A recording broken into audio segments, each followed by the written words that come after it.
Linggo, depende sa'yo. Alam mo ba na malapit lang dito ang resort? Ilang minuto lang nasa Bukana na tayo. Pupunta tayo doon pagkatapos mong kumain. Doon din tayo matutulog mamayang gabi kaya't magdala ka ng mga necessary things.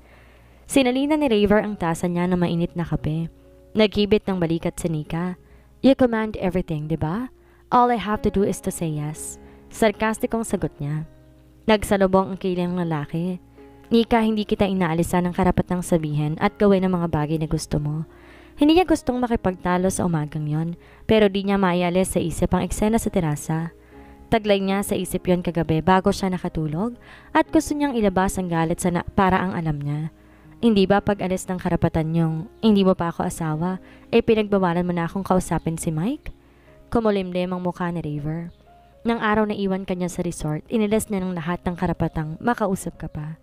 Hindi dapat nangyari ang nangyari sa atin kung di ako pinagkailan ng mga tauhan mo nung bumalik sa resort si Mike. Ako sa niya. Hindi alam ni Raver yon dahil di naman sinabi ng mga tao niya. Biglang dinampot ni Nika ang tasa ng kape at ininom. Agad ding binitawan ng mapaso. Napatingin sa itaas ng kisame si Raver. Nilapitan ng asawa at hinawakan sa magkabilang balikat. Bitiwan mo ko. Bakit ko gagawin yon? Masuyong wika nito at tinayo si Nika. Ngayong sinabi mo sa akin gusto kong bigyan ng aumento ang mga empleyado ko sa resort? Kinulong nito ang asawa sa bisig at tinampian ng halik sa batok. Raver, please.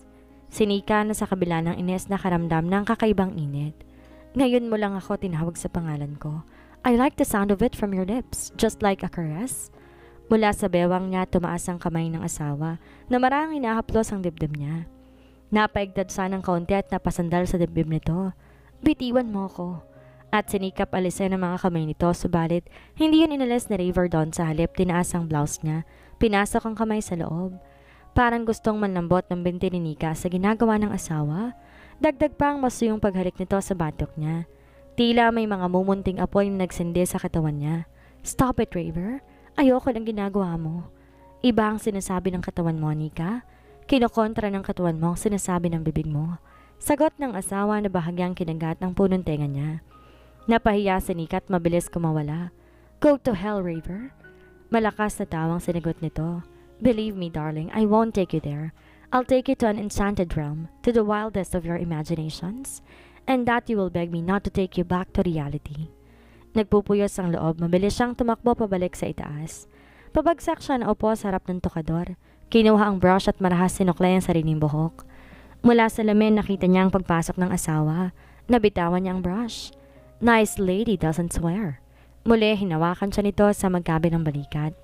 Mula sa salamin tila slow motion, bumaba sa mga balikat niya ang labi ng asawa. Ano ang gagawin niya? At muli, pinaloob nito ang mga kamay sa t-shirt niya. Sa pagkakataong to, tinanggal nitong hook ng bra niya na nasa harapan. Ang sabi mo, pupunta tayo sa resort. Sinika pa rin niyang i-divert ang usapan at atensyon. I changed my mind. Sagot nito at iniharap siya. Sinikap niyang patatagay ng sarili at huwag maapektuhan sa ginagawa ni Raver. Yon ang alam niyang depensa sa sarili, ang huwag mag-respond. Unti-unti tinatanggal nito ang suot niya. Hindi pa rin siya makakilos. Pilit nag-iisip ng kung ano-ano. Siguro sa gantong oras patungo opisina na sa Joanne. Ganon din ang tito niya. Subalit lahat ng mga yun naglahong tuluyan sa isipan niya nang maramdaman ng mga labi ng asawa sa dibdib niya. Pagkatapos muli naglakbay pataas sa leeg niya, sa mga labi niya. Raver? Pakiramdam niya sinisigaan siya at wala siyang lakas para patayin ang pag-aalab ng mga apoy sa katawan niya. Pinikit niya ang mga mata. Ang di ginawa ng asawa na nagdaang gabi, tinuloy nito ngayon, in broad daylight. At tulad ng sinabi nito sa kanya sa ibaba, nilala siya nito sa isang di may paliwanag na kasiyahan, to an enchanted realm, to the wildest of her imaginings. Makalipas sa ilang sandali, na nauli sa normal ang pag-iisip ni Nika. Hindi siya kumibo ng yakapin ni Raver. Gusto niyang umiyak pero hindi niya magawa. Gusto niyang masuklam dito dahil sa ikalawang pagkakataon ay nagawa niya itong angkinin, hindi lamang ang katawan niya, kung hindi maging isip at damdamin. Mula sa pagkakayakap ay kumilos si Raver. Dumapa at tinignan siya. Tumagilid siya upang umiwas, subalit hinawakan nito ang mukha niya upang iharap. Look at me, honey. Hindi kita tutuksohin. Bakit kailangan pa ng confrontation? Galit ang nadama niya. Hindi niya gustong tanggapin at iparating dito na ganoon lamang ito kadaling pag-initin siya. Tumagilid siya upang umiwas pero iniharap siya ni Raver. Nika, anong gusto mo? Bigyan ko ng evaluation ng kakayahan mo sa kama? Tuya niya. Monica, itanim mo sa isip mo yan. I made love with you the first time and again today. I just made love to my wife. On both occasions, I considered not only my own pleasure but yours too. Kung gusto mong isalba ang pride, leave a small amount of gratitude. Ngumiti ng patuya. Binuka ang bibig upang sumagot. Subalit anuman ang nais niyang sabihin ay hindi na nasabi dahil tinakpan ng mga labi ni Raver ang mga labi niya. Marahas na halik na sa isang iglap na tapos din. Tumayo ito at nagbihes. Hihintayin kita sa ibaba. Dalhin mo ang bathing suit mo. Pagkasabi noon, lumabas na to ng silid. Naguhumiyaw ang dibdib ni Nika sa galit. Anong pride ang maaari niyang isalba? Traidor ang sariling katawan at si Raver na nababase yatang lahat ng mga niisip niya at kinikilos. Sa resort na sila nananghalian, pagkatapos nag-swimming ng bandang hapon. Ang pool na malapit sa bahagi ng pool, ang asawa, lumalangoy patungo sa kanya. Taglay ni Raver ang dynamic personality na wala sa iba at habang tinitingnan niya ito muling bumabangon ng pag-iinit ng katawan niya. Kailangan niyang kontrolin ang kanyang sarili o tuluyan siyang guho ng kanyang emosyon. Nang sumunod na mga araw ay sandaling nalimutan ni Nika ang naganap na eksena sa terasa sa araw ng siya'y kasal. Bagaman naroon pa rin ang reservation sa pakikitungo niya sa asawa, di niya maitatangging kakaibang kaligayahan ang nadarama niya sa piling nito. Naipasyal na siya ni Raver sa lansonesa nito. Nangisda na rin sa may ilog malapit sa resort. Hindi bago kay Nika ang mga ganong tanawin dahil ganon din sa kanila. Kaya't natiyak niya ang presensya ng asawang dahilan ng kaligayahan niya. Hustong ika-6 na araw nila na magyakag umuwi na Maynila si Raver. Sino bang tumawag? Aniyang medyo naiirita dahil hindi niya gusto na agad na maputol ang honeymoon nila. Yung isa kang modelo? Si Trixie. Hindi sila magkasundo ni Rick. Hindi raw nakasad sa kontrata ang pinapagawa sa kanya ni Rick. Mabilis tumalikod si Nika upang hindi makita ni Raver ang pagtalim ng mukha niya nang mabanggit ang pangalan ng modelo. Hanggang dito ba naman o may eksena ang babaeng yon? Gaano ba kahalaga ito kay Raver at agad nitong gustong lumawak pabalik ng Maynila? Bakit hindi mo tawagin ang Tito Rick? Suggestion niya. Nakausap ko na si Rick. Tinawagan ko pagkatapos namin mag-usap ni Trixie. Hindi niya kayang plansyahin ng gusot. Darling, this commercial has to air next week. Mabibitin tayo. Hindi na kumibo si Nika. Sinimulang ligpitin ang mga gamit. Kulang na lang ay pag-iitsahin niya ang mga maletang mga yon. Masuyo niyang niyakap si Raver mula sa likod. I am sorry, love. As much as I wanted to spend so much time with you, pero naiintindihan ko naman ang trabaho, hindi ba? I will make it up the next month. Pupunta tayo ng Hong Kong? Oh yes. Gusto na ninyong magkita ni Trixie?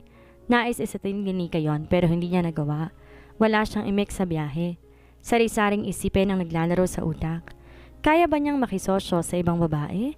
Hindi yon ang kinamulatan niya.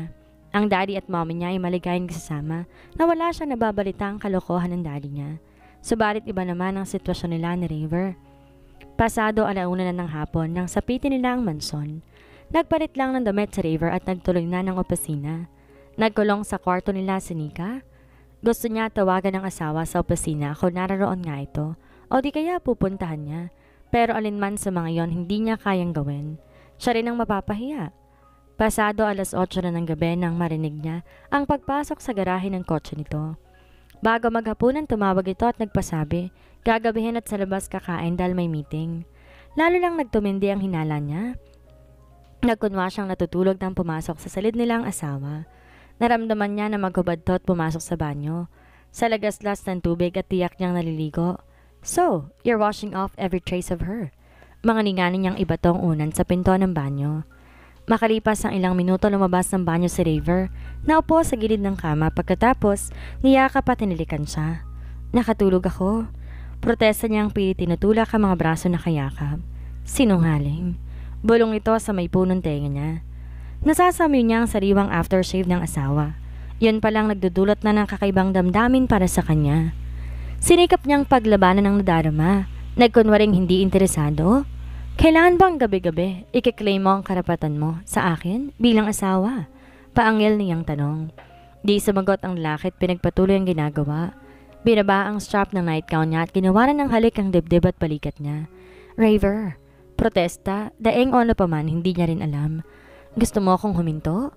Bulong ni Raver na ang mga labi nasa pisngi niya. Walang maisagot si Nika. Gusto niyang sumigaw sa pananalakay na yun ng asawa sa katawan niya. Pero paano niya gagawin yon gayong sarili niyang katawan ang tumatanggi? Di sinasang-ayunan ng isip niya ang katawan. Tulog na si Raver na natili pa ring mahigpit ang pagkakayakap nito sa kanya. Napapaiyak siya sa nangyayari. Ano nga bang sinabi sa kanya ni Raver noon? Magkakaanak na ito sa kanya at kasabay noon. They can be good partners in bed. Ganun nga lang ba ang papel niya? Partner in bed. A very willing partner. Kaya ba niyang gano'n na lang uri ng pagsasama nila? Kinabukasan, nasa opisina ng asawa, tinawagan ni Nika sa Joanne at napagkayariang magkita sila sa V-Mall sa isang kainan doon. Kamusta na mga honeymooners? Bati ng kaibigan. Hindi ka ba nahihirapan sa paglilihim mo? Hindi naman. Binigyan naman ako ng doktor ng gamot sa hilo. Kamusta na kayo ng tito? Next week lilipat ako ng bahay. Bakit? Gulat na tanong ni Nika. Nagka-problema ka ba sa tiyo ko? Nahihiyang umiti si Joanne. Walang problema, Nikki. Lamang di magandang tingnan na manatili pa ako ron gayong wala ka na. Tukuhan niyang sinasabi mo. Para na tayong magkapatid, isa pa. Naroon naman si Tonya, hindi ba? At anong sabi ni Tito Rick? Tulad din ng sinabi mo ngayon, gusto pa nga siya. Siya na lang lilipat dahil siya naman ang lalaki pero nagpilit ako. At saan ka lilipat? Inalok sa akin ni Mrs. Toral yung bakanteng kwarto sa kanya. Kilala mo siguro yung teacher na old maid na nakatira 2 houses mula sa atin? Tumango si Nika. Pansamantala lang naman, Nika. Babalik din ako doon sa sandaling makasal kami. Medyo nahihiyang pagtatapat ni Joanne. Muntik mapasigaw sa tuwa si Nika sa narinig. Oh, Joanne, paano? Kailan kayo ikakasal? At bakit di mo agad tinawag sa akin yan? Alam na ba ng daddy at mommy? Tinatapos lang ni Rick itong commercial na ginagawa niya ngayon. Uuwi kami ng Batangas para magsabi sa Tito Arthur at Tita Rina. Sumubo muna ng halo-halo si Joanne bago nagpatuloy. Sa last week ng June ang plano naming petsa ng kasal. That's almost 3 months from now. Joanne, what could I say? Congratulations! Nasa ganon silang pag-uusap nang may lumapit na isang babae. Nika, you're Nika, right? Raver's young wife? Nagangat ng paningin si Nika. Si Trixie. Hindi kita nabati nung araw ng kasal ninyo. Nagmamadali kasi ako noon. My best wishes? Inabot ang kamay niya. Alanganing tinanggap to ni Nika. Well, you're lucky. Hindi ko kasi kayang bigyan ng anak, si Raver. Ayoko masira ang figure ko. Alam mo naman ang uri ng trabaho ko. Nagkibit ng balikat. Nabanggit niyang nagdadalang tao ka. Well, may mga motherly type talaga at hindi ako yon. Maupo ka. No, thank you. Babalik ako sa opisina. Wala ka bang bilin? Makikita kami ni Raver. Wala, thank you. Matagal na nakaalis si Trixie. Hindi pa rin makahuma si Nika. Kinakain ng selos ang puso niya. I can see that you're very jealous. Puna ni Joanne. Oh, Joanne, anong gagawin ko? Nainis ako sa babaeng yun at sa asawa ko. Napapaiyak na kinuwento sa kaibigan ng lahat. Nabanggit sa akin ni Rick na nagka-problema ka nga siyang taglaga kay Trixie. Prima donna ang babaeng yun. Hindi pwedeng di ayusin dahil umpisahan na at di pwedeng humanap na ibang model dahil sa deadline. Kaya hindi totoo ang hinala mo, Nika, na gusto nilang magkita. Kaya napadali ang balik ninyo mula sa honeymoon. Pariwanag ng kaibigan. Para ba ipaliliwanag ang eksena sa terrace nung araw ng aming kasal? Hindi ko alam ang sagot doon. Walang pinakamabuti kundi tanungin mo ang asawa mo tungkol doon. Hindi ang daladala mo sa dibdib mo yan. Hindi ko gagawin yon. Iisipin niya nagsaselos ako. Napailing sa Joanne. Sa totoo naman nagsaselos ka talaga. At kaya ka nagsaselos dahil mahal mo siya, hindi ba? And that is normal under the circumstances. Hindi ma-deny ni Nika ang sinabi ni Joanne. Parang walang anumang sinabi nitong mahal niya si Raver. At dahil dito hindi siya napahiyang tanggapin yon sa harap ng kaibigan. Madaling magsabi pero mahirap gawin. Para na lang ang pride ko. Nika, darling, you won't have indigestion kung lulunukin mo. After all, kapanataga ng isip at puso mong kapalit. Isa pa, itaga mo man sa batong buhay, mahal ka rin ni Raver? Paano ka nakasisiguro? Trust me, darling. Kung paano naoobserbahan mo kami ni Rick, ganun din ako sa inyo. Lalo na nung araw na inyong kasal. His eyes are glowing with love every time he looked at you. Yan ang hindi ko mapaniwalaan. Yung mismong araw na yun ko sila nakitang dalawa ni Trixie. Protesta ni Nika. Bahala ka kung ayaw mong maniwala sa akin. Ganito yan, Nika. Pag tinitingnan mo isang family portrait, nakikita ba ng mga nakalarawan kung anong diferensya? Syempre hindi. Ikaw na tumitingin sa frame ang nakakakita nun. Ngayon, yung scene sa terrace, settle it with Raver once and for all. Payo ng kaibigan. Hindi kumibo si Nika. Bahagi ng isip niya gustong maniwalang mahal siya ni Raver, gaya ng pinipilit ni Joanne. But the other part of her brain refused to believe. Kani-kanina lang naroon si Trixie at sinabi pa sa kanya, magkita to at si Raver. At bakit nasabi ni Raver dito nagdadalang tao siya kung walang ultimate moments ang dalawa?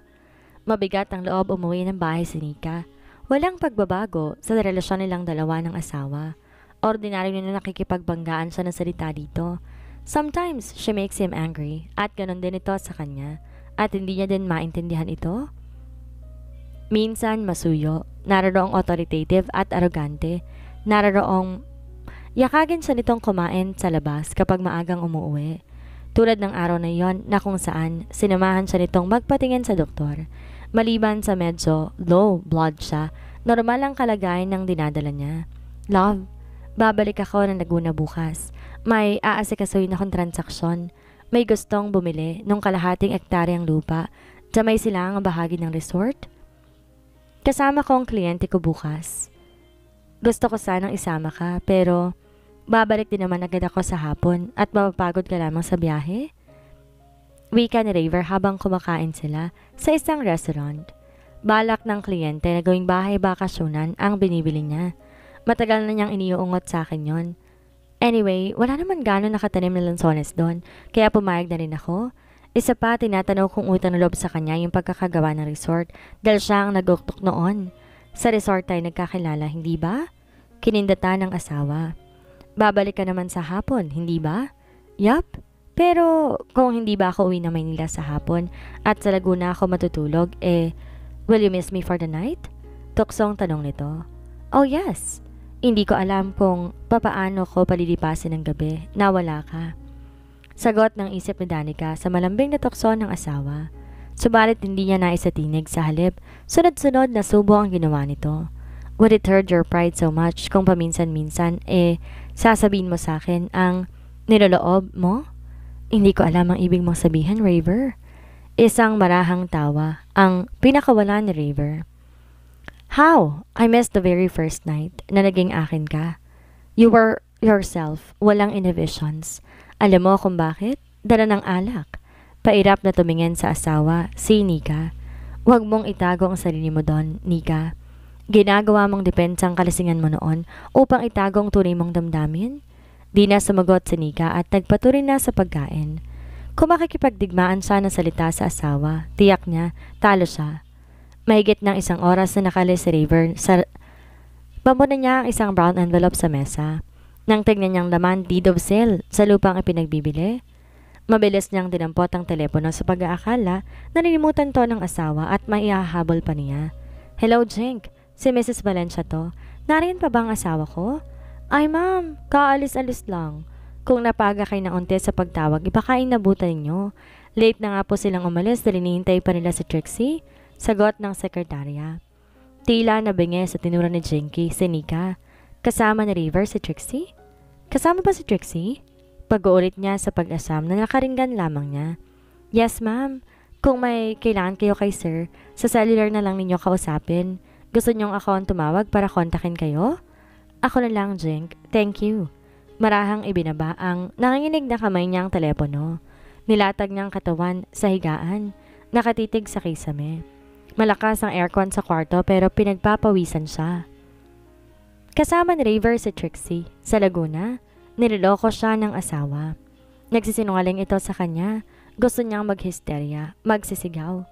Hihiwalayin ba niya ito? Iyon ang idinigta ng utak niya. Hindi siya makakapayag na mayroong ibang babae sa buhay nito. Pero ang sabihin niya sa mga magulang niya kung sakasakali, walang isang buwan silang nakakasal. Napasubsob sa unan si Nika at nagiiyak na nagiiyak.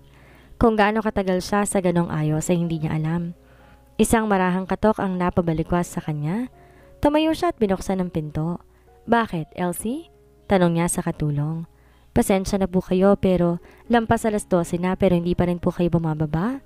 Bili ni sir na laging Ipinapaalala sa inyo ang pagkain at makakasama sa kalagayan ninyo ang malipasan ng gutom? Kung hindi napigil ni Nika ang sarili, baka napahagulhol na siya sa iyak. Sa harapan ng katulong, salamat. Kung hindi napigil ni Nika ang sarili, napahagulhol na siya ng iyak sa harapan ng katulong. Salamat, Elsie. Sige na, susunod na ako. At isinara ang pinto. Muling bumalik sa higaan at muling nag-iiyak. Bilin Raver na wag pababayaan ang pagkain niya. The irony of it. All but lies. Gayong sa sandaling ito ay may kapiling ng ibang babae ang pagkain niya. Inayos niya ang sarili makalipas sa mahabang sandali. Bumaba at naupo sa mesang kainan. Kailangan niya na uminom ng tubig upang malunok ang pagkain nasa lalamunan niya.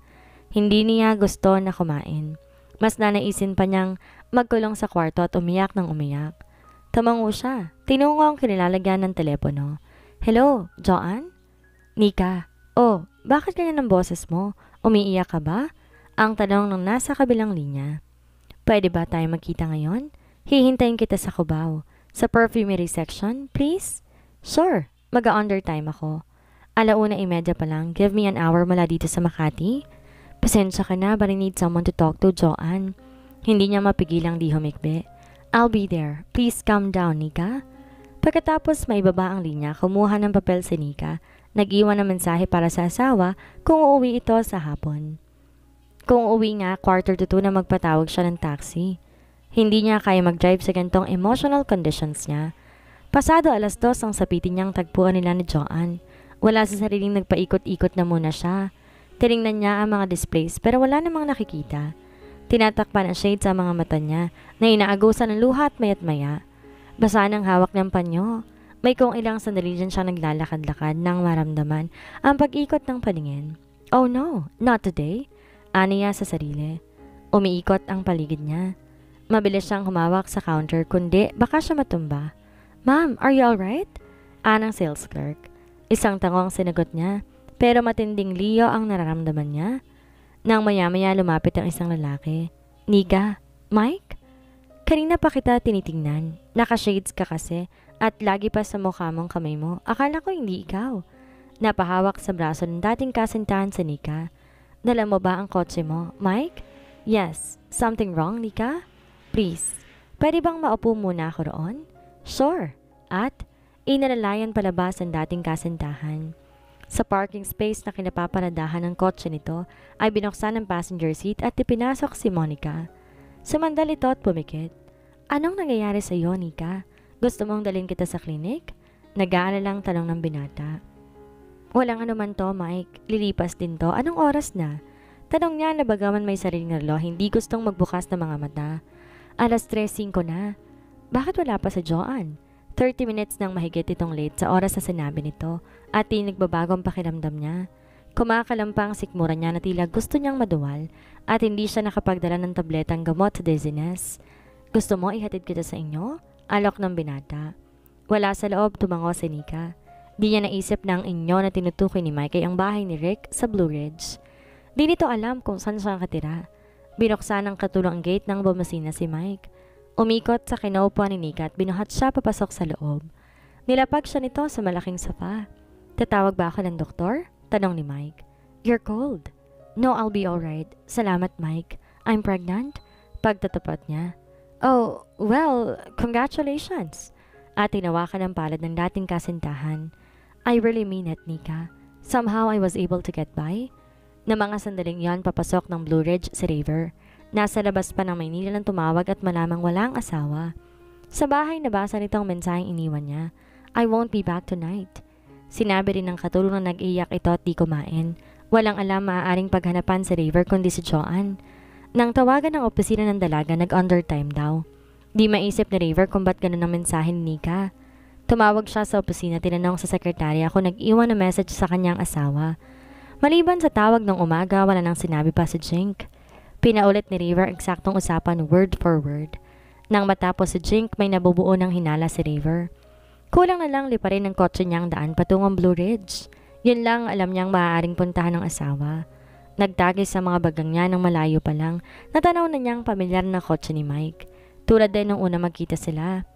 Mabilis siyang bumaba ng sasakyan at pabalandrang tinulak ang gate. Pabalyang binuksan din ang pintuan sa bahay at muli, sa ikalawang pagkakataon inabutan niya, hawak-hawak ni Mike ang kamay ni Nika. Nagulat pa ang binata sa lakas ng bagsak ng pinto. Di nito kayang arukin ng anyo ni River. Agad tong tumayo. Anong ginagawa mo rito? Dito pa kayo nagtatagpo? Marahas na tanong ni River. Hindi. Ang ibig ko sabihin, nagkakamali ka? Kung ganon, umalis ka na. Tiimbagang nitong wika. Pigil na pigil ang sarili. Huwag ka mag-isip ng... Pilit pagpapaliwanag ng binata na maagap sinalo ang sigaw ng kaharap. Ngayon din. Nakakuyom ang kamao nito. Habang patungo sa pinto si Mike, nilingon si Nika. Hindi mo kailangan umalis, Mike.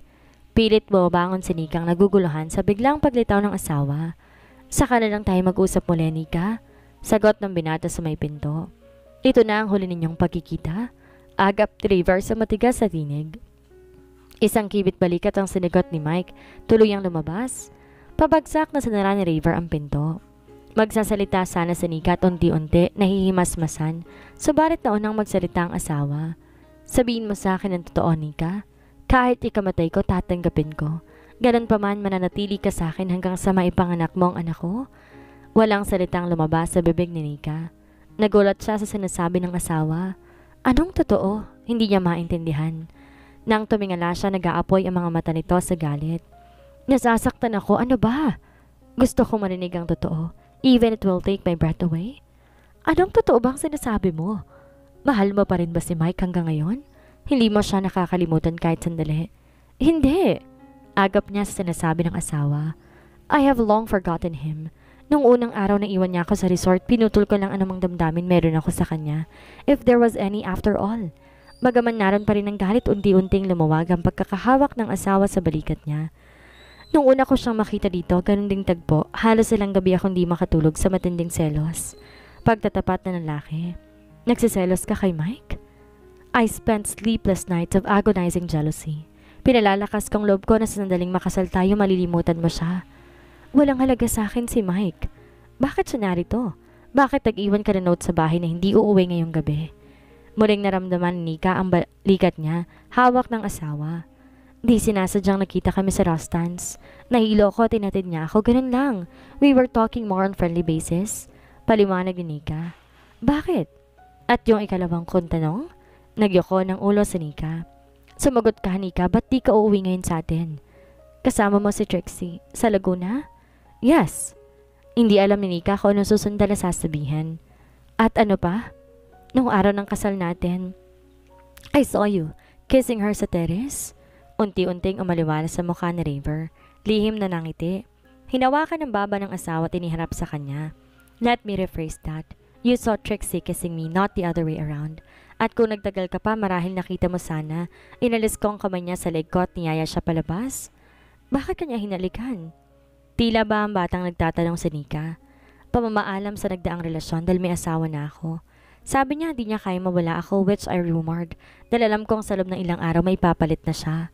And yes, kasama ko siya sa Laguna. Ang kliyenteng tinutukoy ko ay ang bago niyang boyfriend. Iniwan ko sila doon dahil gusto nilang mag-overnight sa resort. Umaliwalas ang lahat kay Nika. Nag-alala siya ng walang kadahi-dahilan. Nasa cottage sila? Kung ang gusto mong tukoy na yung cottage natin, no. I cannot allow others to share memories. Enchanting memories there. Tinaas ni River ang mukha ng asawa at buong pagmamahal na tinitigan. Oh darling, how can you be jealous of other woman? Gayong mula na makita kita sa resort, you turned my world upside down. Sakaling di na tayo nagkita mula noon, di na marahil ako mag-aasawa pa. Para kang panaginip ng katotoo, Nika. At di ko pa kakawalan ng panaginip na yun, even if I have to sleep the rest of my life to find you in my dreams. I love you very much, my Aphrodite. Nag-uumapaw sa kaligayahan ng puso ni Nika. John was right after all nang sabihin nitong mahal siya ni River. Hinaplos ng kamay ang mukha ng asawa. You did the same thing to me, River. Doon ko natiyak na hindi ko pala talaga mahal si Mike. Di ko naramdaman sa kanyang damdamin tinaglay ko nung gabing kapiling kita. Although natatakot ako makilala ka kinaamagahan, subconsciously, I treasured that night of embarrassment, enchantment with you. Kaya kahit nagpaliwanag si Mike that he went back for me, hindi ko na siya muling tinanggap. But you missed the precious words that I'm dying to hear, darling. Oh, I love you so much. Mahal kita. So there's the final confession, although matagal ko nang nahahalata yun. Mayabang, conceited, arrogante. Malambing na ako sa ni Nika sa asawa. Perhaps. Pero ang mayabang, conceited at arroganteng ito hopelessly and madly in love with you. At ito ring arrogante, conceited at mayabang lalaking tong nagmamahal sa'yo endlessly. I love you. Pinaghinang ng mga labi nilang sumpaang yon, ni hindi nila namalay ng pagbukas ng pinto at sumungaw sa Joanne. Oh Nika, I'm so sorry. Sobrang traffic sa EDSA pero hindi nag-angat ng mga ulang dalawa. Hindi siya narinig. Ang akala ko pa naman, matindi ang suliranin mo. Bumuntong hininga na nangingiting si Joanne. Wala nang mahihiling pa sa Diyos si Nika, lalo na makita niyang sanggol na bunga ng one-night enchantment na pinagsaluhan nila ni River. Mahal na mahal niyang lahat-lahat sa ulirang kay Biak. Kaparis ng pagmamahal na yun ang iuukol niya sa kanilang anak at magiging mga anak pa. At kung babalik ang araw na una silang magkikita, muling ipagkakalob ni Nika ang sarili sa lalaking alipin ng kanyang pag-ibig habang buhay. At dito na po nagtatapos ang kwentong pag-ibig ni River at Danica. Hanggang sa muli, mag-iingat po kayong lahat. Maraming salamat po.